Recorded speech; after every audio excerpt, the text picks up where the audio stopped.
All right, end of the year is coming. We're in December. We're almost in January, and it's a chance for you to have a whole new year, new for you to do all the plans that you postponed throughout the last year. And now you have your list, you have your resolutions, you have your goals, and you have no idea how to actually make them work because based on your experience, in your past experience, these don't usually last, right? Usually it takes what, like a week, a few days, and then you're back on track with what you used to do.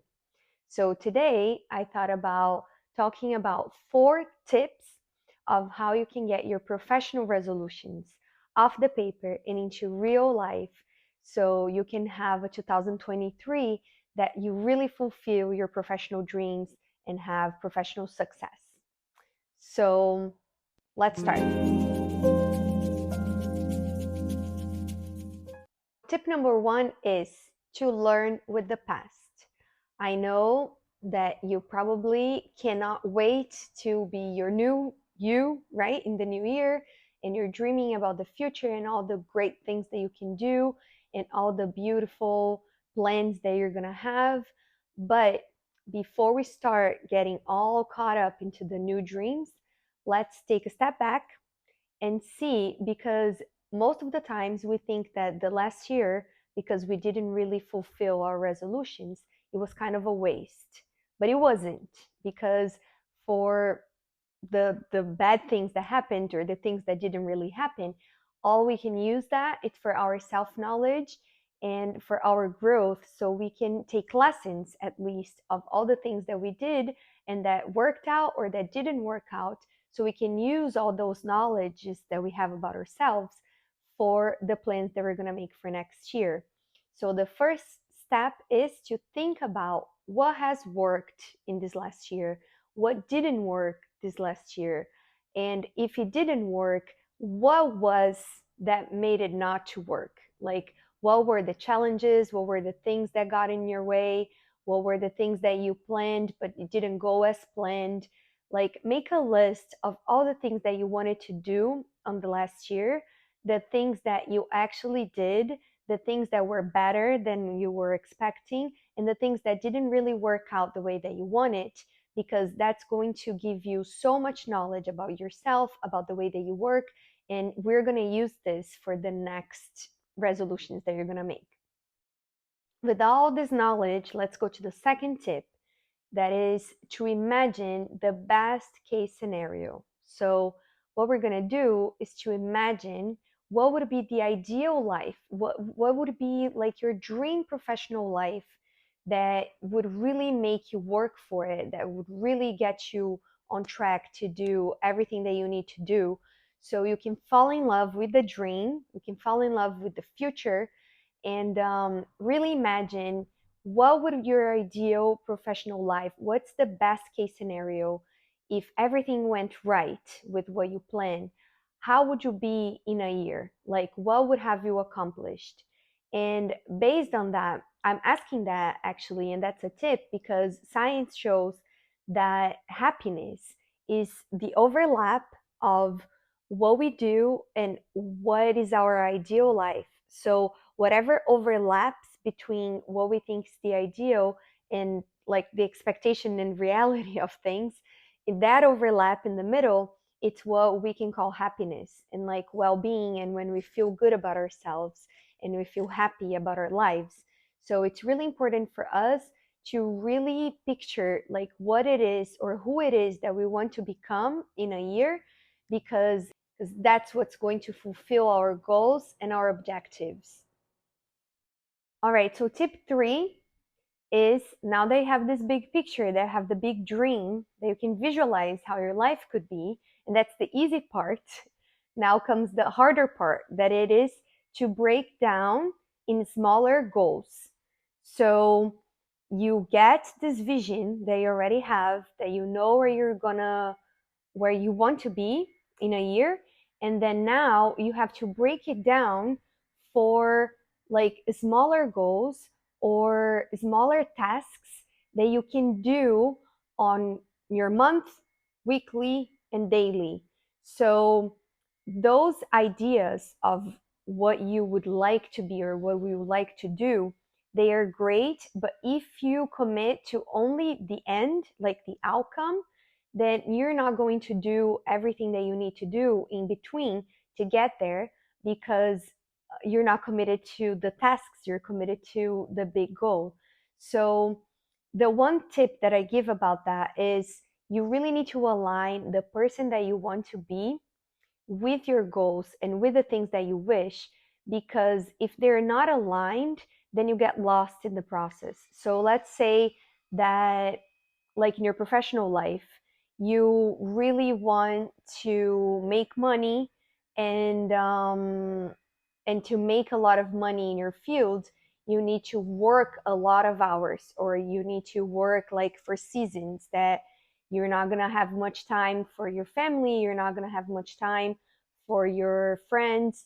But in your values, family and friends come first.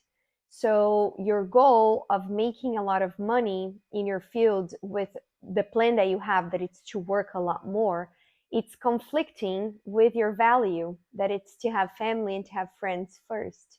So if you have a goal of making a lot of money, you really need to understand what it is that your values are, and things that you can kind of negotiate in your life so you can get to that goal, but without sacrificing your values. So we want to have like this integrity, this connection between who you want to be and how you want to be remembered and what your ideal life is, with the things that you do every day. So after you make sure that your long term, like your year goal, is matching with your values, then you have to break it down in smaller chunks of tasks.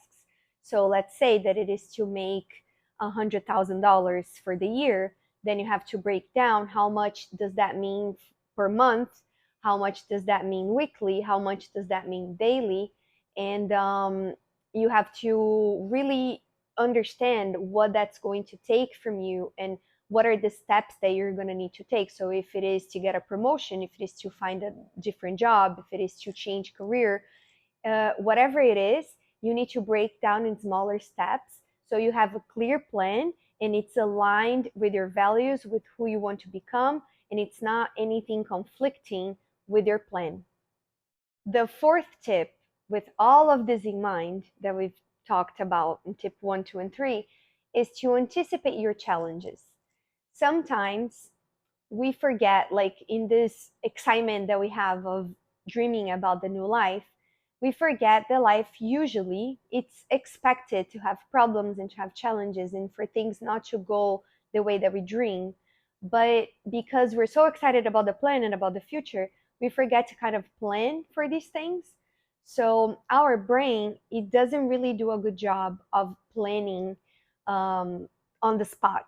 So if we tell our brain, okay, if this happens, then you do this, it's perfectly capable of following the plan, but it cannot really think on its toes. So the fourth tip is for you to anticipate what could happen, what are the challenges, what are the problems that you might have, and make a plan for them. So if this happens, then you can do this. If I'm going to apply for jobs, but I get discouraged because I got like rejections and I don't know what to do, then what am I going to do with that information? And based on the first one, that it's to learn with your past and to learn with the things that didn't work, and knowing who you are and like how much you can take of the challenges, you should make a plan or like find alternatives to really push yourself to get to that goal if things don't go your way. So with all the knowledge that you have about yourself, with all the dream that you have about the future, then you're going to try to make the bridge and anticipate the problems that you might have. So when these problems hit, you're not desperate and you're not like, oh my gosh, what am I going to do now? No, you have a plan and then you keep on track. So we expect things to not go our way, right? And that already puts us on a mindset that it's not just like rainbows and butterflies. It's actually a plan with goals and with objectives that fit our normal life, that it's a life that things don't go our way 100% of the time. Does it make sense? And the fifth tip, and it's a bonus tip because I promised you four, but that just came to me. It's to fall in love with the journey. That's one thing that I struggle with. So I'm trying to teach, like to preach what I don't actually do, but it's something I'm working on for this next year. That it's easy to fall in love with the big plan. It's easy to fall in love with the outcome, with the accomplishment, with the end goal of what we plan. But if we fall in love with that, anything between that, we usually get discouraged if we don't get that right away, if that doesn't happen exactly the way that we want. And then we keep on this chase, like chasing for new things all the time because we are never satisfied with the outcome not being exactly what we planned. So the fifth tip is fall in love with the journey. So find ways that you can feel happy and you can feel accomplished and you can feel worth it throughout what you do. So you're going to break down the goals and then you're going to put in place some rituals or some activities that you really enjoy, that really makes you feel like you've accomplished something, that you're really celebrating your smaller steps.